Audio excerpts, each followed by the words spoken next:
je crains qu'il y ait une tendance ultra du capitalisme néolibéral qui, confronté à l'évidence, c'est-à-dire que le mode de production actuel, de distribution, de consommation, de transport est totalement insoutenable, en arrive à se familiariser ou à banaliser l'idée que l'alternative, c'est que 2-3 milliards d'êtres humains disparaissent de la planète. Je crois véritablement que cette tendance est en train de se développer sous nos yeux. Et je cite cette anecdote dans le bouquin, l'histoire des îles artificielles, là, de cette entreprise de la Silicon Valley qui investit dans la construction d'îles artificielles qui seraient de micro-États libertariens. C'est le fondateur de PayPal qui est qui était au départ un des financiers de ce projet complètement dingue.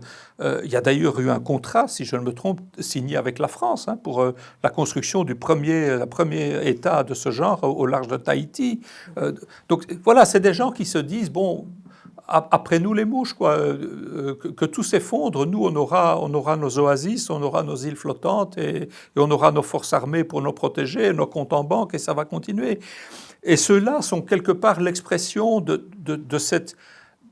fait que le capitalisme ne va pas tomber tout seul. Il faut le détruire. Il faut une volonté, un projet politique, un projet social pour en finir avec ce rapport social d'exploitation et d'aliénation.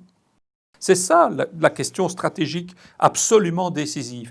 Et tout ce discours sur on saute de la voiture en marche et on va cultiver son jardin en permaculture pour préparer l'après, je trouve que c'est une capitulation irresponsable par rapport à la responsabilité que nous avons tous vis-à-vis, enfin, je vais employer un grand mot, vis-à-vis de l'humanité. Enfin, donc,